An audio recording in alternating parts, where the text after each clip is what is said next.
We are currently in the factors that led to the Reformation and explained why the Reformation began when it did, why it couldn't have begun earlier than it did. All of this in reference to God's providence in ordering all of these things.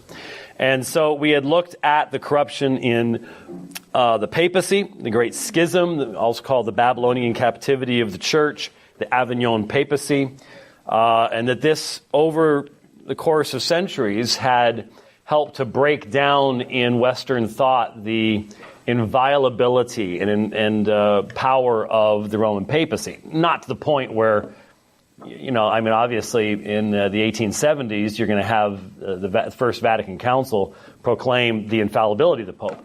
To be honest with you, nobody at this point in time, except maybe a few popes, had even dreamed that one up yet. So it was still in the development phase. But still, it did help to, especially for the lay people, to demonstrate that that particular institution was liable to error and to problems. And so the next issue, vitally important in the rise of the Reformation, is the fall of Constantinople. Now, of course, today this is known as Istanbul. It's the ancient Byzantium. It had been the seat of the Western Roman Empire. After the split between East and West, the Eastern Roman Empire had been focused there in Constantinople, Byzantium, now modern-day Istanbul. And it had functioned as the head of the Byzantine Empire. If you do any study on Islam, and interestingly enough, one of the alleged prophecies of Muhammad has to do with the Romans and the Persians. And the Romans would have been the Byzantines, centered there in Constantinople. This particular city had a rich history, and it happens to sit at an extremely strategic location. It's sort of the gateway into Europe. And Constantinople and the crumbling, shrinking, but still there Byzantine Empire had functioned for many centuries as a buffer against the expanding Islamic presence. Then, brilliantly, one of the, and I mentioned this during the brief discussion we had of the Crusades, purely due to human greed. And here is an example where human greed led to human self-destruction. Certain Italian business interests, nation states, were having a feud with Constantinople, and so they worked out with one of the Crusades that, hey, we'll provide you the ships to get you over there, because it's a long walk from Europe to the Holy Land. Lots of bad stuff can happen, as it did. So we'll give you the ships, but we'd like you to sort of hang a left and go sack Constantinople while you're at it, which they did. And this weakened Constantinople, and eventually, not the next year, or maybe not even the next generation, but in a relatively short period of time, did lead to the collapse of Constantinople to the Ottoman Turks in 1453, and hence the Islamic movement into Europe itself, which was a massive issue at the time of the Reformation, and in fact is relevant to you and me. And you're sitting there going, how? Well, many ways, as we'll note in a moment, but one way that it's directly relevant to us is this historical reality of the fall of Constantinople and the invasion of the Ottoman Turks into Eastern, what we would call today Eastern Europe, is how both Roman Catholics and magisterial Protestants, so Calvin, Zwingli, Luther, their followers, how they viewed Anabaptists. Now, we come out of the English Baptists. We come out of a later form of that. But the idea of a free church, the idea of a church is made up of people who profess faith in Jesus Christ and hence have been publicly baptized. That concept was considered horrifically treasonous in the days of the Reformation. Because, as I've noted, the tax rolls of the state were the baptismal rolls of the church. And so to seek for a free church was to fundamentally compromise the unity of the society, and that was seen as weakening the ability of that society, that nation, that culture to withstand the attack from the outside from the Muslims. And so very often the anti-free church, anti-Anabaptists, as they were called, of course, Anabaptists could cover a huge range of beliefs, some of which weren't even Trinitarian. But a lot of the polemic that you will see against the Anabaptists then was imported to deal with us. When Reformed Baptists came into existence and so on and so forth, was based upon this idea of a fundamental attack upon Christendom. I sort of smile to myself every time. I didn't look it up, but one of there's two or three, really only two, maybe three Luther written hymns that we sing in the Trinity hymnal, and one of them is a fairly short one. I think it's on the left page down at the bottom. But if you look it up, it uses the very term Christendom from Luther. And it's fascinating to me to recognize what that meant to Luther. How many of you saw my little video that we shot over in Germany back in September, where I'm at the Wartburg Castle, and we're talking about the Anabaptist that was in prison there? Anybody see that? A couple of you did? Okay. Long story here that I'll probably show that, come to think of it. I'll probably show that when we get into the Anabaptists later on, because it's pretty much what we finish up with. But that whole concept of Christendom, one of my favorite films, which we'll definitely watch. We've got some movies to watch in the Sunday school coming up. I'm not sure what we're going to... We'll just announce on the Sunday school thing, we watch such and such a movie, go to YouTube and watch it, because they're all on YouTube free now. But one of the films we've watched a number of times on New Year's Eve services here is called The Radicals. And Michael Sattler, the story of Michael Sattler and his eventual execution.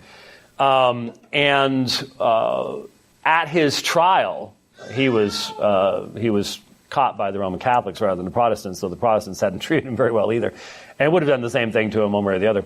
But at his trial, he was doing too well, and so they changed their approach and brought in the Muslims and how you're supposed to, are they not the Antichrist, so on and so forth, and got Sattler that way rather than trying to deal with him from a straight theological perspective. And again, it all goes back to sacralism, the sacerdotal church, all that kind of stuff. Well, all that comes back to the fall of Constantinople and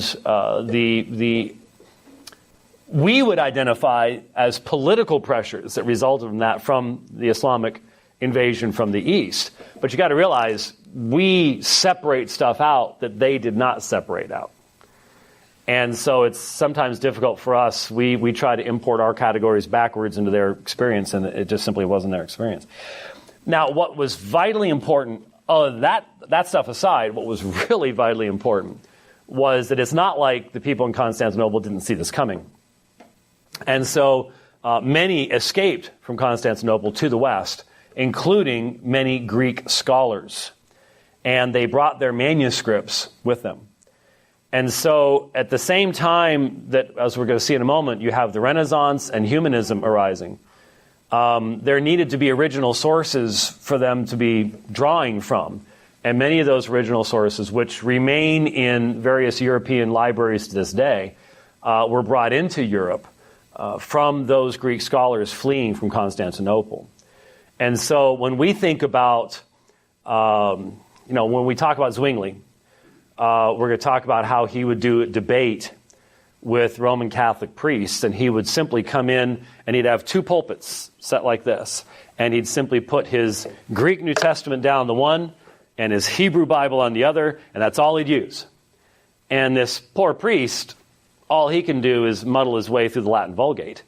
And so Zwingli is just able to slice and dice him because he's become proficient in these more primitive languages as far as the Scriptures are concerned. Well, where would that stuff come from? Well, a lot of it came when those Greek-speaking scholars fled west immediately prior to the fall of Constantinople in 1453.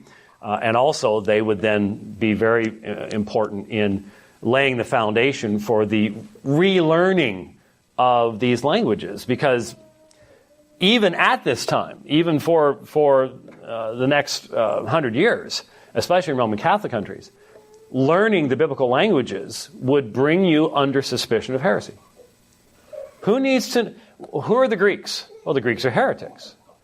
Then who needs to learn their language except people who are heretics? And so even learning those languages, and learning Hebrew, oh my goodness, that was even worse. So it was a dangerous thing. And so especially within the Roman Catholic areas, for that to be taking place. So it was a fascinating period of time to be alive for certain. And we can be thankful for those who risked their lives literally to learn biblical languages so we might have what we have today. Now, next thing, in the factors in the rise to the Reformation, very obviously one we've all been waiting for, printing. I mean, if you're going to identify almost any one thing that was absolutely necessary for the Reformation, as we know the Reformation historically to have taken place, it was printing. We've talked about Wycliffe and stuff like that. The problem is, think about how widely spread Wycliffe's writings were, and they are all done by hand. How much more widespread would they have been if there had been printing press? I mean, if Jan Hus is deeply influenced in Bohemia by what Wycliffe writes from England, and there's no printing press, you can get the idea of why it's, one of the things I learned when we were over in Germany this last time, I think it was in preparation. No, it was while we were over in Germany this last time. Luther held the record for the largest number of units printed, biggest distribution in Germany, in the German language, for 200 years after his death. For 200 years after his death. So the Reformers figured out, get the word out. They were the first people to use the internet. They would have been big on Facebook, no two ways about it. So, not for very long till Facebook censored them. But anyway, that's just sort of how that works and is working even to this day. But printing, absolutely vital to the Reformation, both to its start and to its promulgation. Because, as we're going to see when we get into Luther, key to Luther's coming to have the proper insight and understanding justification, and then that forces him to understand sola scriptura and all the other things that we'll get into, was the fact that he possessed, during that pivotal period in his life, a printed edition of the Novum Instrumentum, the first edition of Erasmus's New Testament. And I hesitate to say Erasmus's Greek New Testament. That's normally how it would be described to you. But Erasmus has been one of my sort of pet projects over the years. Read a lot more books about Erasmus than probably you should. But his first edition, he was not really focused on the Greek. The Greek was a sort of an afterthought. It was just sort of a really cool idea to have a diglot. A two-language text, where on the one page you have the Latin, the facing page you have the Greek. His focus was on providing a new Latin translation, which he knew was going to get him into a lot of trouble. Because by this point in time, the Vulgate had reigned supreme for over 1,000 years. and you don't tamper with what's been being used for 1,000 years. But as we're going to see in a moment, Erasmus had come to understand that the Vulgate had experienced corruption over its transmission, and so he provided a fresh Latin translation. And then in the process, just sort of threw the Greek in. Well, by the third edition, the Greek was now the focus of all the controversy, rather than just an afterthought. But it was the having that Greek and Latin available to you that was one of the key issues for Luther in Luther's own studying of, for example, the concept of repentance. Being able to see ponitentiam agite in Latin over here and metanoiate over here, and be able to look it up and go, don't mean quite the same things, you know. Vitally important. So printing had to exist beforehand to provide some of the, Zwingli needed to have his Greek and Hebrew texts, and Calvin needed to have his stuff, and there needed to be, printing already in existence, and then the utilization of printing in the promulgation of that text. As you know, I went to the Gutenberg Museum. It was the last stop we did on our tour back in September. And I didn't take the tour. You might say, why? Well, first of all, I was pretty toured out by then, okay? I mean, we had been doing this for quite some time, and I was just toured out. And so I should do it. Maybe I will do it someday, but I did have a good reason. I was searching for a German bookstore to buy a German Bible for our Muslim bus drivers. So I did have a good reason for why I was doing it. I did find one eventually, even though, such a secular state. I walk into this large 2-story bookstore, and I ask for a Luther Bible, and these poor ladies behind the counter are like, "Oh, what?" And it may have been my German's that bad, but I don't think it was. And they weren't even having to figure out what I was saying in English. I was speaking German. So still, it's like, religious stuff. Oh, there's a religious section upstairs over to that side. You can just tell they have a lot of people coming in asking for Bibles there, And I picked up the Bible, blowing the dust out. It's sad. But anyway, so it would have been interesting because I know the invention of the movable block type print. Fascinating. Gutenberg used a mirror to do his typesetting, because you have to typeset it backwards, obviously, and so developed the idea of using a mirror and stuff. And I even did see they have a little place you can go over and you can put on a printer's thing, and you can set type and print stuff and the whole 9 yards. And so I'm sure it's quite interesting. But anyways, in 1455, the Bible was printed at Mainz at 1,282 pages long. And up until that point, the whole process was a closely guarded secret. I mean, because sort of like, hey, I've got something here nobody else has got, and nobody else has figured it out, so I'm going to get myself rich here. The problem is, but Mainz was sacked the next year. And they broke into the print shop and stole everything and spread the technology all over Europe. So much for thinking you were going to get rich. But anyways, as we all probably already know, the invention of printing in this form was one of the most important developments in Western history. There's no question about it. The ability to communicate quickly, to print quickly. Very, very quickly, the church and state are developing what eventually we call the Index Prohibitorum, the index of prohibited books. Rome would develop that after the Reformation, and of course all Luther's books would be on it, and so on and so forth. And then you get book burning. Now, book burning had been happening before the invention of printing. The fires just got a lot bigger afterwards, because you had a whole lot more to burn than you had initially. And so it's hard to overestimate the impact that printing had. We have lived in a time period in our own lives of a similar revolution, however. and that is obviously the invention of the internet by Al Gore. And so that particular invention has revolutionized things, I think, in a very similar way to the way the printing press did, with one difference.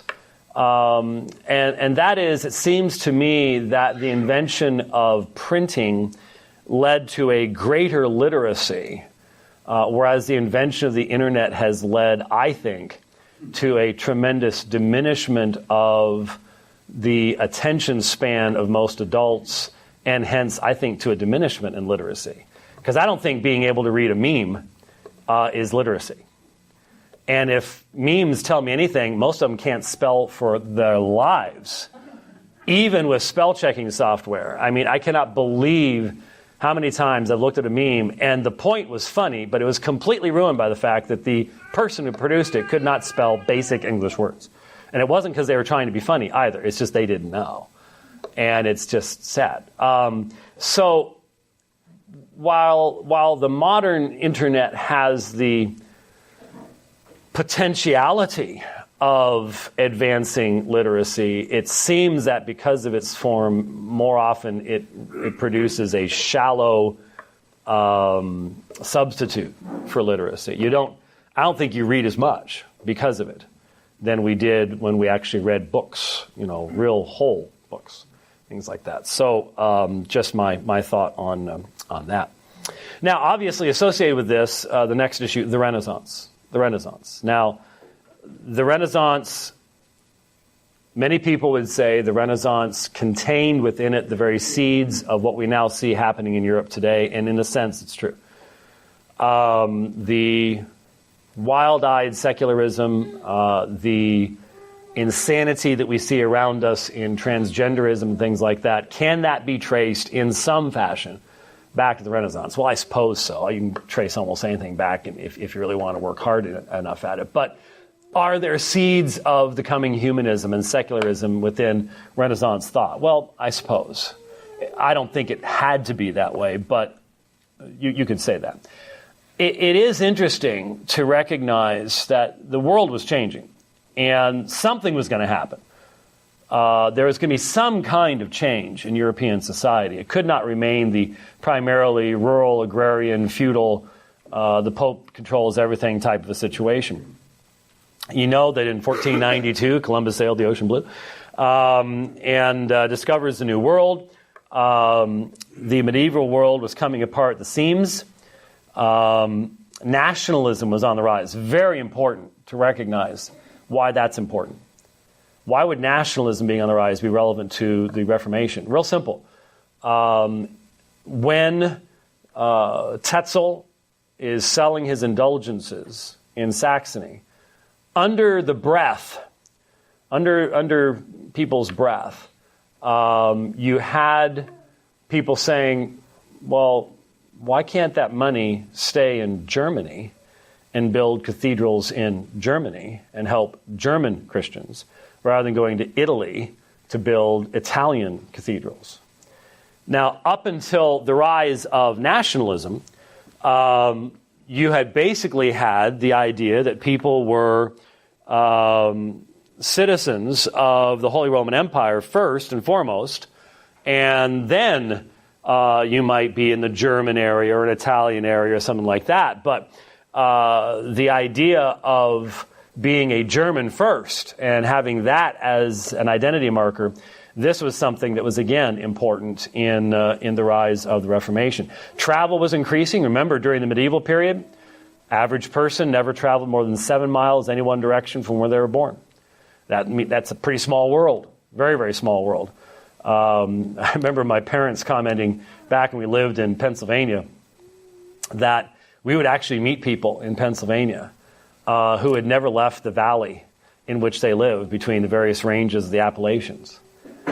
And so those mountains defined the world for them. And we always found that so strange because my parents always wanted to travel and stuff like that and see other things. And so travel was increasing. With that came knowledge of new places. There was also a fascinating concentration of very dynamic, important personalities at this point in history. In the year 1500,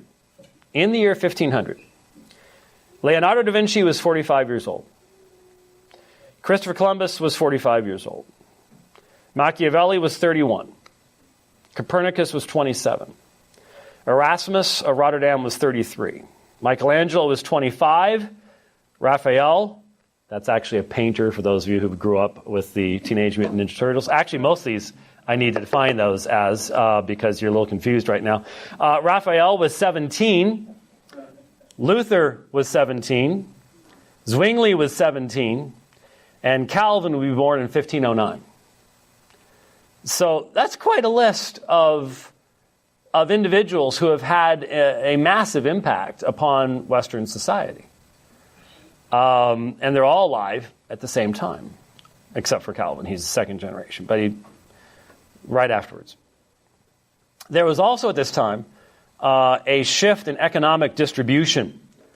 Very important was the development of a middle class. That middle class had begun to develop for a couple different reasons. The Crusades, when you had a bunch of people leave, including knights and people like that, and maybe not come back, their lands would frequently end up being distributed amongst a wider number of people. And then very, very importantly, something we've talked about before, the Black Death, which, by the way, they did not ever describe it as the Black Death. It was called the Great Mortality between 1347 and 1354. Primarily 1348, 1351 was the primary period of that incredible thing. When I was in seminary, my church history professor said that 1 out of every 3 people in Europe died during that time period. I purchased a few books last year, again in preparation for the it was last year, in preparation for the trip over to Germany and the tour we did over there. And the more modern books I was very interested in seeing tend to say that number is the low end. That probably across Europe it was 45 to 50%, and in many of the major cities as much as 75%. So let's take 1 out of every 2. That's a huge number of people to die within about 3 years. And just run the numbers in your mind. If there was X amount of wealth in Europe in 1346, and there is now 1/2 X number of people in 1352, everybody's got twice as much as they did before. And especially laborers.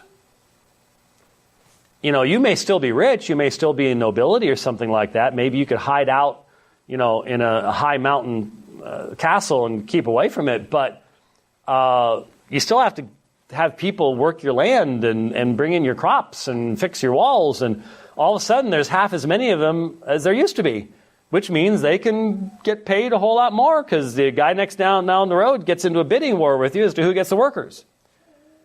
And so between travel, there was also very interestingly, I only mention this in passing because of what we face today all the time, but the 1200s, the 13th century, the 1200s were a good century for mankind.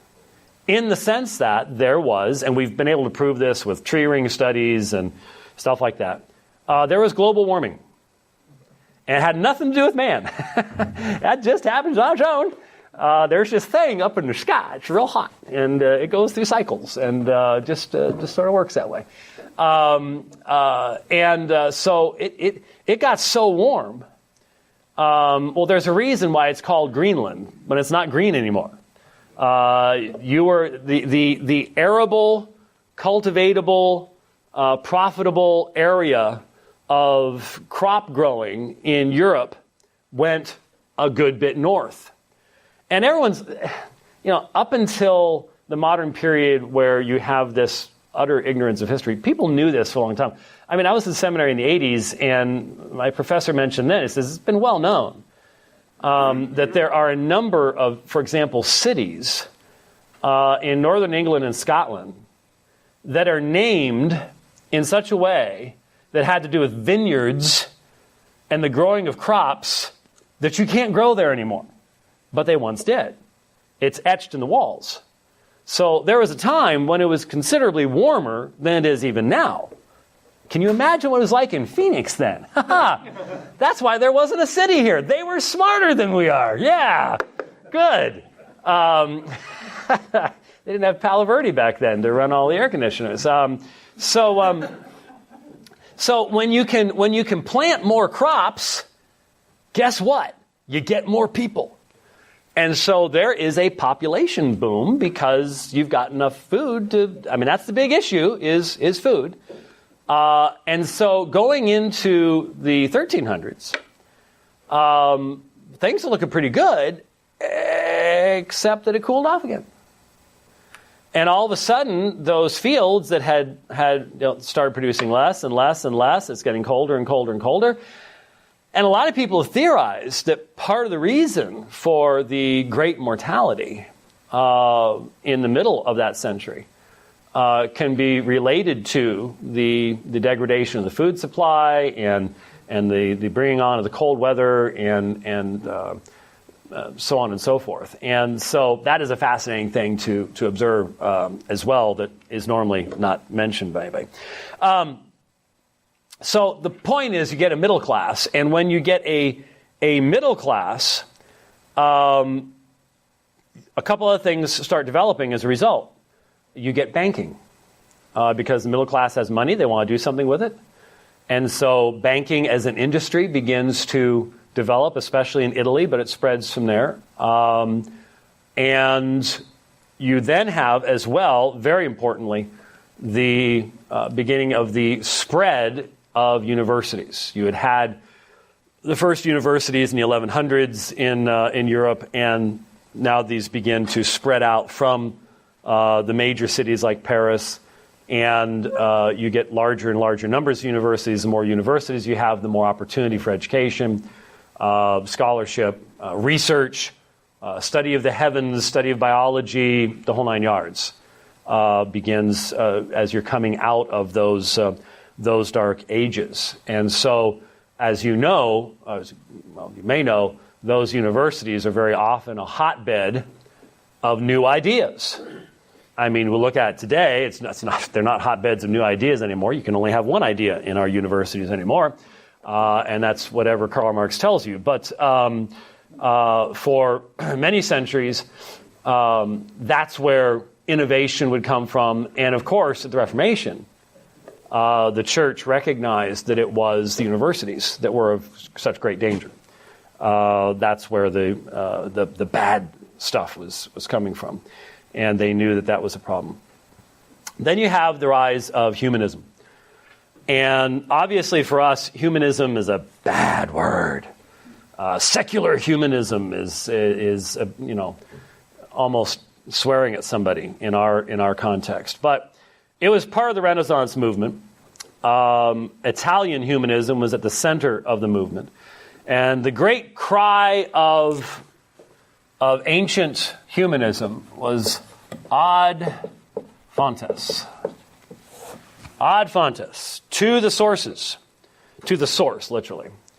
And so humanism at this time did not emphasize human autonomy against God.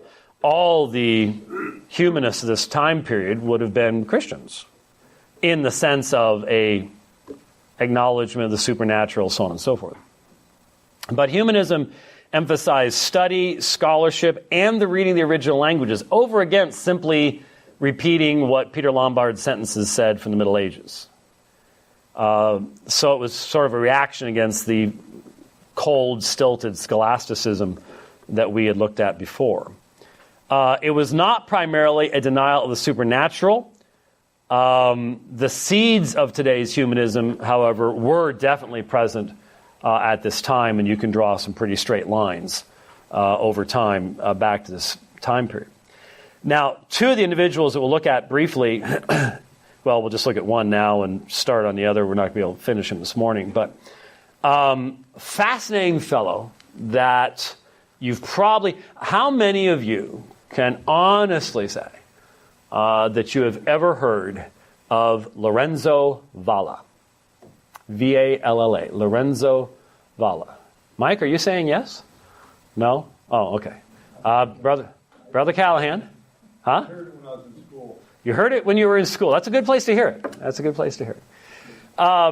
You owe a lot to Lorenzo Valla, whether you know it or not. It's one of the things I like about teaching history, is you start finding out some of the people in the past that you owe things to and didn't even know you owed it to.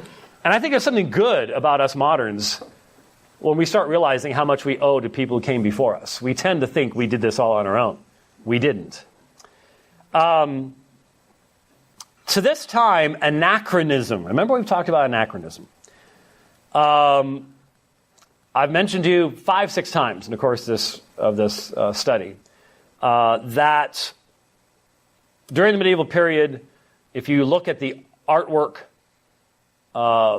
especially artwork depicting biblical scenes, David will be riding on a horse, and he's riding to a castle, and he's wearing armor, and he's got knights, because that's what kings do.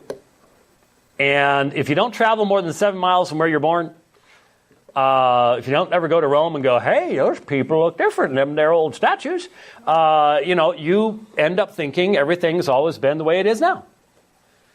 And Lorenzo Valla was one of those individuals that had a capacity that very few of us have.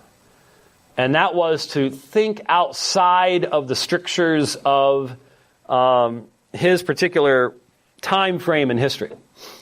And Valla recognized that things had changed, that things were changing. He was a literary critic, and he would look at ancient works and go, that couldn't have been written back then. So, for example, he proved that the great donation of Constantine, upon which papal authority was based, the idea that Constantine had donated the city of Rome to the papacy, this donation of Constantine had been viewed as, here's proof. The emperor gave Rome to the papacy. He proved it was, in fact, a forgery. Now, of course, today everyone recognizes that. But in that day, this was a good way to guarantee you're going to find yourself bound to a bunch of wood and lit up like a match. It really was. Didn't matter whether you were right or wrong. This was dangerous stuff. But Valla proved the nation of Constantine was in fact a forgery. In his adnotations in Novum Testamentum, notes in the New Testament, he compared the current text of the Latin Vulgate. And here's the thing. This is brilliant when you think about it. Everybody knew who had translated the Vulgate, the great Jerome.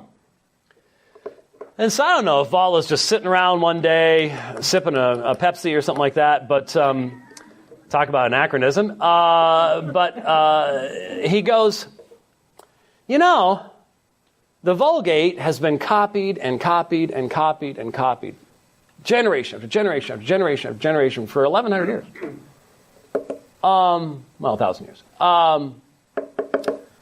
There's a lot of opportunities for change and stuff like that there. But you know what hasn't been copied over and over and over and over and over again? Would be Jerome's commentaries.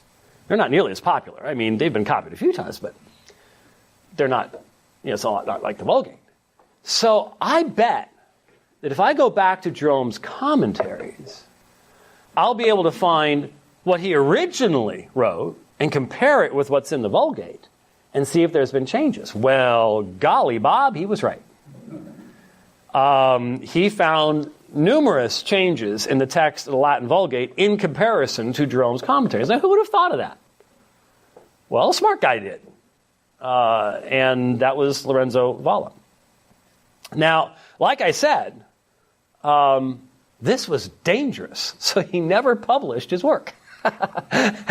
What's it like to write all your stuff down, discover all this stuff, and go, Well, I know that's true, but nobody else does, and I ain't stupid enough to tell them. I like my own skin well too well. And so he just hid that stuff away and shared it with one or two friends he could trust, but he wasn't gonna go to print with this because he wanted to live a nice long life. Well, he died in 1457, and these two never met, but the reason most of us know about Lorenzo Valla is because the next guy we'll look at, which we're not going to finish in 2 minutes, I can assure you, because, again, we owe a lot to him, and I could probably end up telling you more about him than you ever wanted to know, and that is a fellow by the name of Desiderius Erasmus, born approximately 1466. So he dies, within a decade, approximately. He was born about a decade after Valla. And he dies in 1536. And he's called the Prince of the Humanists. And the primary reason we even know about Valla is that Erasmus was rummaging around in a library, which is what scholars in those days did. They didn't sit there with a computer Googling stuff. They didn't sit there running databases and doing bibliographical ransacking on a glowing screen, which is what we do today. I mean, that's what I'm doing. I mean, when I find a good book in the textual critical area, you go to the bibliography, you start going, ooh, got to get that one. Ooh, got to get, that's, didn't have that ability. Didn't even have a card catalog back then. Remember card catalogs? Anyone remember card catalogs? Oh yeah, woo. If you don't remember card catalogs, you're a youngin'. Man, that was the Google of my age. Pull that baby out and wasn't that fun? And it just made you feel so scholarly. Anyway, that was doing hard work. That was doing the real research back then. He's rummaging through old manuscripts, and he runs across this guy named Lorenzo Valla. And he starts reading what Lorenzo Valla had to say, and he's like, whoa. And so Erasmus was evidently considerably braver than Valla was, because it didn't take long for Erasmus to publish Valla's works, figuring he can always blame Valla. So he can't get burned. The worst they can do is dig up Valla's bones and burn them. So he doesn't figure Valla could care less any longer. He's been gone for a while. So that's how Valla's works end up being published, is Erasmus digs them out of a library and goes, hoo, and he's deeply influenced by that. And what's very important is that idea of recognizing how textual transmission changed over time is going to end up influencing why there are certain verses in your King James Version of the Bible that are not in your ESV. Now the rubber's starting to meet the road. Because Erasmus is going to have the biggest influence upon the production of what is today called the Textus Receptus, which is the Greek text upon which the King James Version of the Bible was based. And believe it or not, to this very day, well, some of you may have seen, I did a debate book with Doug Wilson last summer on this very issue. So it remains something that's relevant to us even to this day. So we will, for those of you taking notes, pick up with Erasmus on our next study. Okay? All right, let's close the word of prayer. Father, once again, we are thankful for the freedom that we have had to consider your actions in the past, and as we get closer to our time period, we would ask that you help us to remember and to recognize that we have been given so much. We have been influenced so heavily by those who've come before us. It's important for us to understand these things, to recognize your hand of providence in all things as well. We ask that you be with us now as we go into worship. We pray in Christ's name. Amen.